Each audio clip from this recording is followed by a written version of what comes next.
All right, so I've been thinking about something a lot. Definitely, even like over years, honestly, with social media and how we consume information in a digital age. But the phenomenon that I'm going to talk about, I feel like, is accelerated and will only get more extreme. And that's the idea of like addiction to reactivity, and folks rightfully, obviously, being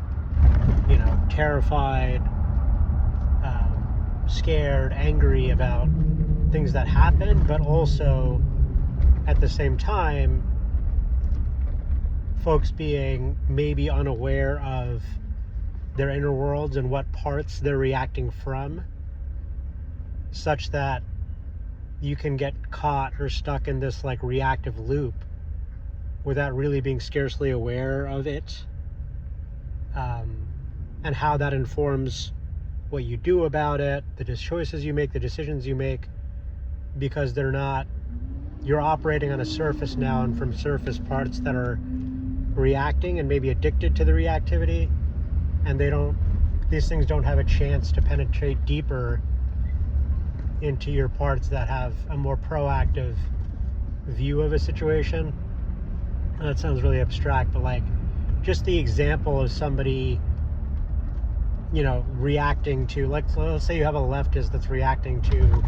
the Charlie Kirk shooting. It's one thing to like the idea that somebody would get online and put in their opinion about how this was like maybe deserved, maybe they don't shed a tear, and then they consume all this information or these posts or these comments or these articles, and a lot of folks might stay in that loop, right, of being emotional, being aggrieved, being reactive, and consuming reactive things and interfacing with that world, but then there not being a next step to what they want to do about it or informing the choices they make. Whereas somebody who's less reactive and maybe has a better understanding of their inner world, or is more operating from deeper, more grounded parts, they might recognize the urgency or the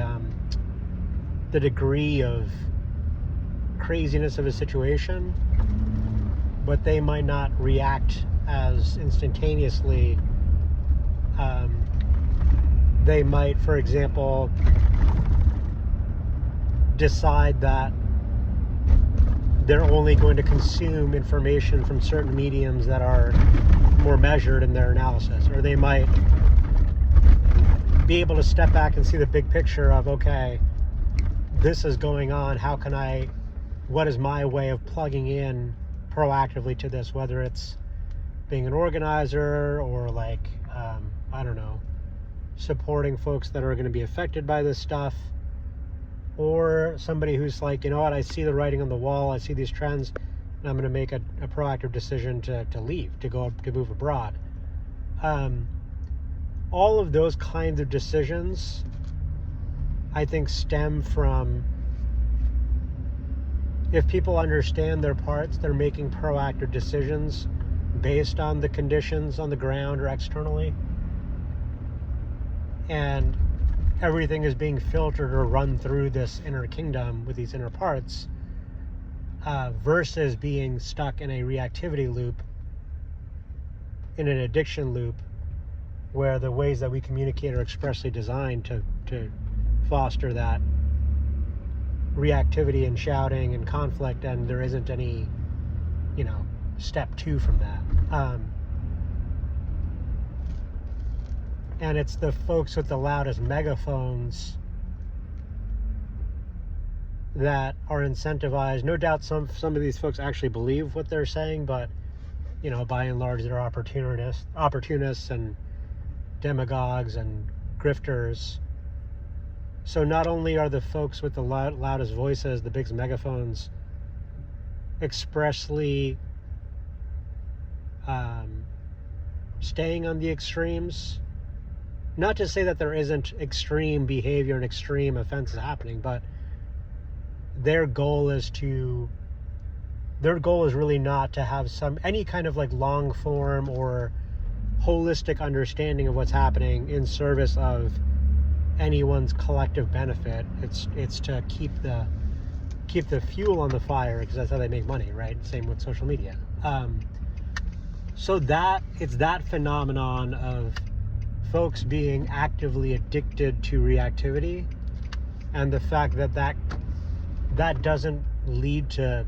structures or mechanisms where there's any kind of like sober or reasoned agreement or ability for there to even be agreement on how we chart a path forward that is in any sense proactive.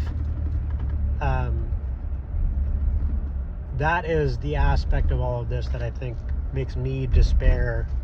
most, because I don't really see it. I don't see a solution to that. I mean, the powers that make this kind of reactive superstructure so prevalent, that's like capitalism, can't stop, won't stop. And